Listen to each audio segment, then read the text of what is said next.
जी sir, कल योग दिवस है, आपने स्पेशल पेंटिंग तैयार की योग दिवस पे, क्या कहेंगे योग इसमें? योग भैया मेरा मेरा बहुत प्रिय सब्जेक्ट रहा है, ध्यान और योग।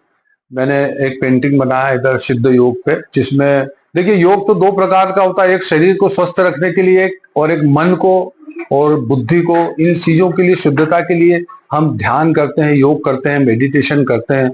तो उसका सीधा ये प्रभाव है कि हमारे ऋषि मुनियों ने जो कुंडलिनी जागरण सुना है सभी लोगों ने कि कुंडलिनी जागरण ध्यान का ही एक अंग है। तो उसमें जैसे हमारे शरीर में 7 चक्र चक्र जो होते हैं, उसका भेदन होता है जब, तो वो जो चक्र है हमारे, वो मूलाधार, स्वादिष्ठान, मणिपुर, अनाहत, विशुद्ध, आज्ञा और सहस्त्रार, ये 7 चक्र हैं जो हमारे शरीर में। तो जब योगी बैठता है ध्यान करने, तो सबसे पहले मूलाधार से माँ कुंडलिनी का जागरण होता है और वो मार्ग सीधा सहस्त्रार तक जाता है। तो ये तो हमारा एक प्रकार से देखा जाए तो मन की शुद्धता, आत्मा की शुद्धता के लिए हम मन के द्वारा जो करते हैं हम लोग, ये वो ध्यान है, योग है। और एक योग जो हमारे जैसे बाबा रामदेव करवाते हैं, हमारे देश में बड़े बड़े योगी महायोगी लोग हैं जो बड़े बड़े योग करवाते हैं, ध्यान करवाते हैं, ये हमारी स्वस्थ स्वस्थ रहने के लिए। तो अगर हम स्वस्थ रहेंगे तो हमारा मन भी स्वस्थ रहेगा, हमारा तन भी स्वस्थ रहेगा, हमारी बुद्धि भी स्वस्थ रहेगी, और हम कोई भी काम करेंगे तो वो काम में हमारा ध्यान लगेगा, मन लगेगा। और कोई भी कला की साधना करेंगे, किसी भी प्रकार की, चाहे वो पढ़ाई हो, चाहे मूर्ति कला हो, चित्रकला हो, नृत्य कला हो, म्यूजिक हो, गायन हो, तो कोई भी कला जब हम सीखते हैं तो उसमें हमको एकाग्रता होना। तो एकाग्रता कब आएगी? जब हमारा तन और मन दोनों शुद्ध होंगे। ये एक्चुअली योग है।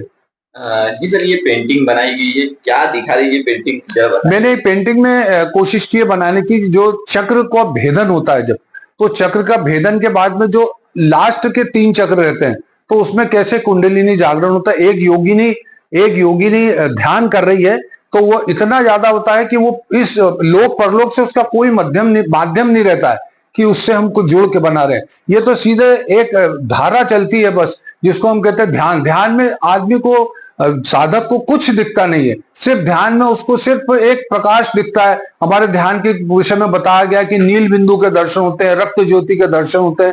तो ये जो नील बिंदु के दर्शन बताया मैंने इसमें, आखिरी में नील बिंदु के दर्शन, मतलब योगी पूरी तरह से योग में डूब चुका है। इसमें यह कोशिश की है मैंने बताने की। जी सर, इस पेंटिंग को बनाने में कितना समय लगा और क्या क्या लगा?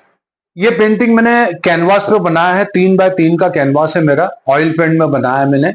और मुझको इसमें 1 महीने का समय लग गया, क्योंकि काफी मेहनत है। और मैं भी योग करता हूँ, योग का साधक हूँ। मैं गणेशपुरी से जुड़ा हूँ, माँ से जुड़ा हूँ। वहां पर स्वामी नित्यानंद, स्वामी मुक्तानंद, गुरु माई हमारे चिद्विलासानंद, वो मैं उनका आशीर्वाद है मुझे।